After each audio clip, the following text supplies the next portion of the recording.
গত ১৬ তারিখ অর্থাৎ বুধবার রাজশাহীর তালাইমারীতে মেয়েকে উত্ত্যক্ত করার প্রতিবাদ করতে গিয়ে বাবা নির্মমভাবে সন্ত্রাসীদের দ্বারা নিহত হন।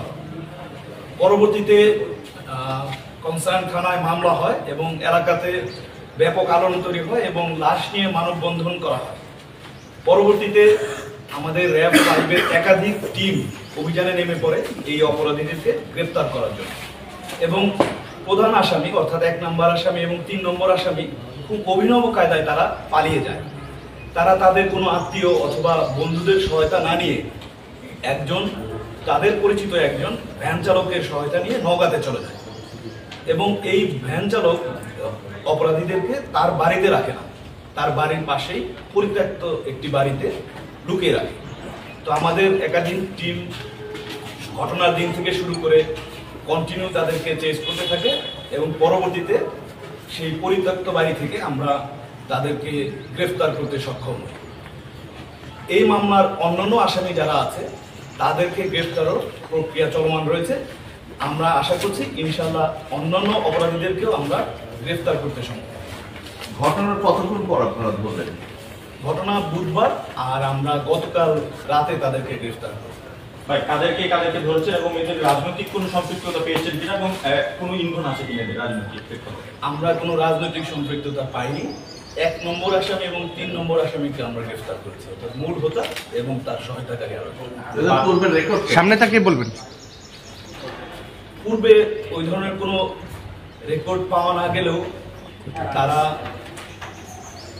এই ঘটনার ফলো হিসেবেই হয়তো হয়েছে বলে আমরা মনে করছি। এটা তদন্ত সাপেক্ষে আসলে জানা যাবে। তদন্ত তো শেষ হয়নি। আমরা অপরাধীদেরকে আইনের আওতায় নিয়ে আসার পরবর্তীতে তদন্ত তো এরপর হবে। এই তথ্যগুলো হয়তো তদন্তের পরেই জানা যাবে। আচ্ছা, একটা বিষয় একটু পরিষ্কার, এটা নিছকই একটা উত্তপ্ত ঘটনা থেকে হত্যাকাণ্ড নাকি পূর্বশত্রুতা বা আসলে it is too early to say. এটা আসলে তদন্তের পরেই বলা সম্ভব। আমরা তো অপরাধীদেরকে গ্রেফতার করেছি, এখন আইনের কাছে বা পুলিশের থানায় হস্তান্তর করব। তদন্ত সাপেক্ষে সেটা আসলে এটা কি মাদকাসক্ত না কোনো শিক্ষার্থী পড়াশোনা করে বয়সটা কম?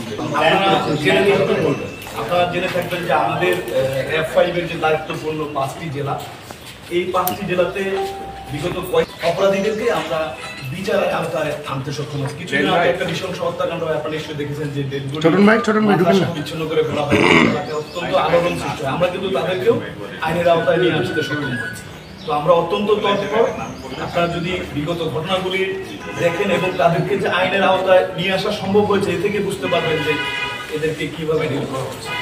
আমরা আশা করছি যে এটা ধীরে ধীরে হ্রাস পাবে এবং একটি ঘটনা দিয়ে আসলে মূল্যায়ন করাটা ঠিক হবে না। রাজশাহীতে আমি মনে করছি যে আইন শৃঙ্খলা পরিস্থিতি ভালো।